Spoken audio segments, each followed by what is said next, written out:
These are 7 things that are damaging your car that you're probably not aware of. We might even throw in a bonus at number 8. Today, the theme is mechanical sympathy, keeping your car in the best working condition possible. So hopefully, it can bring you smiles for many, many miles. The first one is resting your hand on the gear lever. Now, if you're in neutral, as I am right now, it's not a big deal. You can rest it here. But generally speaking, you want to avoid this habit, because the way this works is it pushes onto a selector fork to get you into the right gear. And by resting your hand on the transmission while in gear, it can push that selector fork against other moving mechanisms, which can accelerate wear and tear on your transmission. That's a very expensive job to rebuild, to replace. Don't do it. Number 2, and related to that, is riding the clutch like this. I'm in first gear, I'm at a stop, I'm riding the clutch. I'm holding the clutch all the way in. If I were to let go, I would stall the car. So I go into neutral and clutch out. That's how you should be stopped at a stoplight. The reason being, by holding the foot in while you're in first, you're putting excess wear and tear on the throwout bearing. This is a very common issue, not just for new manual transmission drivers, but even experienced people. I was riding passenger with a friend recently who has a GT3 Porsche, and at the stoplight, he was just in first gear riding the clutch. And this is a person who has driven manual cars for decades of their life. Now, if your throwout bearing does fail, the labor of working on a transmission can get very costly very fast. Actually, in my Scion FRS, it was a known issue. My throwout bearing failed right around 70,000 miles, which is the expected range. 60 to 70K is what people were saying. It's a known issue in those cars. And it would have accelerated and actually failed sooner than that had I been riding the clutch. So you're only gonna stay on the clutch while in gear like that for the minimum amount of time necessary. But to sit like that for 30 seconds, 60 seconds, a minute or 2 at the light, big no-no. Number 3 is not warming up the engine properly, and I see this issue so frequently with car enthusiasts. Now, when I say that I drive my cars hard, especially like my old Scion FRS or my old GR86, I drove them really hard only once they were at operating temp. And when you do that, it puts much less wear on the engine versus what many people do, which is to push the car hard as soon as they start it up, when things are cold or just when the water temp gets to where they want it to be. Because oil temp and water temp are 2 separate things, and generally speaking, it's gonna take longer for your oil to get up to temp compared to the water. Annoyingly, in this car, I only have water temp, a coolant temp, not an oil temp. So the general practice I use is by waiting 10 minutes of slow, steady driving before I start getting into the spirited driving. Back in my GR86, the amazing thing is it had both coolant and oil temp, and I could see once it got to 190 or so degrees Fahrenheit for the oil, then I would feel free to push it a lot harder. The reason why this is so important is when the engine and the oil are both cold, there's more friction, more damage, more wear to the engine as you push it harder. The oil is at a thicker viscosity when it is cooler and doesn't lubricate effectively.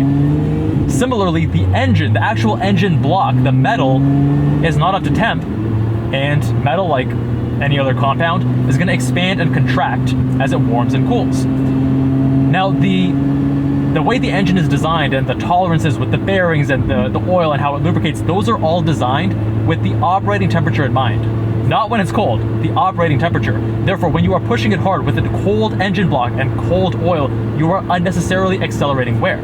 Some people say, yeah, but if I just gun the engine harder, it's gonna warm up quicker. True, but during that gunning process while it is cold, you are adding more wear and tear. So steadily get the engine up to temp, and this also includes track days. A lot of people will start right in the paddock, get their engine going after it's cool, line up and just send it 10/10ths. Not a good idea. You want to slowly warm up the car. Number 4 is ignoring the manufacturer's recommended tire pressures. Now, I don't know what PSI I'm at because it keeps going to bar in this Lotus Emira. It doesn't stay put on PSI for whatever reason. But the reason you want to follow the manufacturer's recommended tire pressure is that it's based on the weight, the section width of the tires, the tire compound. And these engineers, they're smarter than you and I, or at least they put in a lot more time into calculating these things, these variables, than you or I would. Now you can look into the driver's side door sill and it'll tell you the recommended pressures for the front and rear tires. Generally it's the same.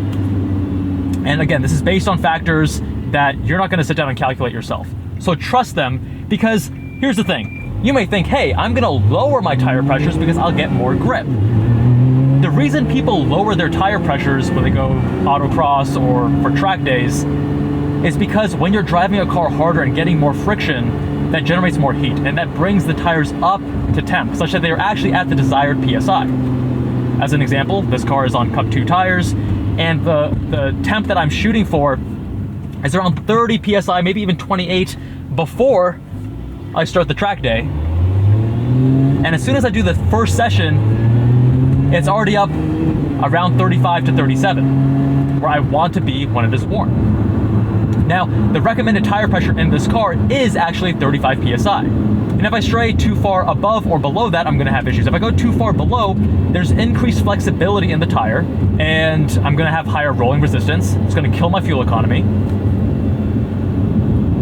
I'm also gonna possibly roll the sidewall of the tire and damage my wheels, the outside part of the wheels. On the other hand, if I go too high, the tires will be too stiff. And you'll actually see that the tire patch, the contact patch, is also reduced. If the tire pressure is too high, it balloons out. And as it balloons out, the center part of the tire bulges out furthest because the sides are more closer to being locked in to the actual wheel. So the middle part balloons out and you'll get more wear at the middle of the tread compared to the shoulders. This is obviously suboptimal. You're gonna get less tire patch, less tire contact, not good for your performance driving where you want more grip. Number 5 is ignoring the octane recommendation for your engine for your vehicle. People generally think that higher is better because, hey, it's like higher quality fuel. The octane rating is relevant and important when it comes to pre-detonation in your engine. There's a certain point in the cycle where you want the fuel and air mixture to combust. With lower octane fuel, it's going to combust prematurely before the engine wants that. And that is what we call knock, which is going to cause more wear and tear on your engine over the long term. Now, on the other hand, having a vehicle that doesn't need high octane fuel, but putting in high octane fuel doesn't actually give you benefit. There are some engines which will adjust the timing, make it more or less aggressive based on the octane which it actually senses. However, most cars do not do that. And by increasing the octane, you're actually not getting any added benefit. My Mazda CX-50, as an example, does detect this, and I can put regular up to premium. I generally do premium because I like that more aggressive timing where I make, I think it's about 10 more horsepower and like 20 to 30 more pound-feet of torque. Now, what I would argue is actually much more important is the tier of fuel. And this is Chevron, Shell, Costco. These top-tier fuels have additives and detergents that reduce the buildup in your engine, especially for port injection engines. This is something I cared about a lot with my GR86 and my FRS because that had both port and direct injection. Overall, when it comes to my cars, I do spend extra on going to top tier fuel, Chevron, Costco being my two favorites. But going to a higher octane than necessary is just wasting money and is not benefiting your engine at all. I can focus on the tier, not the actual octane. Number 6 is not using the parking brake. And I actually have heard people say that you should set the parking brake but not have your transmission in gear because it risks damaging the transmission. That's nonsense. You want to use the parking brake as your primary method of holding the car still when you're parked. But the transmission is a secondary measure that will not be strained if you use your parking brake correctly. And if the parking brake does fail, then your car is not going to roll away and cause damage to other people's cars and your own, obviously. So always set it in gear in a manual transmission vehicle and set the parking brake correctly, which I will demonstrate right here. All right, now I should note that this applies to every time you park the car except for when the brakes are hot. So as an example, when you go to the racetrack, do not set your parking brake because brakes are really hot. Getting the parking brake to just stick to that is going to cause issues. And this is a very common thing. A lot of my students go for it. And I have to stop them and say, hey, remember, do not set the parking brake.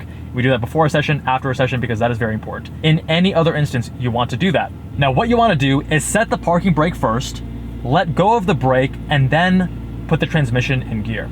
The reason is that you want the parking brake to absorb that force, whatever little potential energy there is. The car's going to roll, downhill, whichever direction that is. You want the parking brake to capture that and hold it, not the transmission. So what I'm going to do is set the parking brake. I have one of these tabs, but you may have a handbrake, you may have a foot brake. I have this little button right here, and I can see park on the screen right there.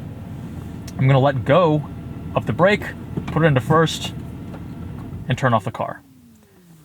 And now the parking brake is holding the car. I'm not putting any wear and tear on the transmission. Now for an automatic transmission vehicle, I similarly want to first set the parking brake before I let my foot off the brake. What many people do is they'll go into park, let go of the brake, the car is going to roll, and then they'll put the parking brake on. But now the transmission is already absorbing all that force. The parking prol, this little pin that holds the car in place, is under strain. It's holding the whole car, especially if you're on an incline or a decline, right? Not on a flat surface. So what you want to do is get the parking brake to hold the car. Whatever little potential energy there is for it to set, you want the parking brake to absorb that, not the automatic transmission. Number 7 is incorrect usage and alignment of your rear view mirrors. This won't directly cause damage to your car, but it will increase the risk that you will damage your car by having blind spots. By the way, this will be the most controversial part of the video, guaranteed. Look at the comments below. First, you want to start by setting your rear view right here, such that it's centered on the window behind with your head in your neutral posture where you're normally going to be driving. Now after that, what most people do is they will angle the side view so they can see a little bit of the car, because they think that by seeing the car they get a better perspective of what's around them, which I would say is overemphasized. It's not that important to see your car. What's actually far more important is to look at where the left side of the center ends and try to get it to match up with the beginning of my left view mirror. And I will adjust it just until it's barely overlapping. You don't want to have a gap, because that's now a blind spot. You don't want to have it overlapping too much, as it is in the case when people have the side showing. I can see the car in the back there, and I can see the car back there. That's silly, unnecessary. So you want to have minimal overlap, where it feels like a continuous image from one to the next. And I'm going to do that on both sides. The right side has a bigger blind spot, so again, people tend to set it like this, where you're seeing the car. That's not necessary, and that increases the blind spot on the right. Instead, I'm going to look at the trees, see where the trees end, and get this to align right there.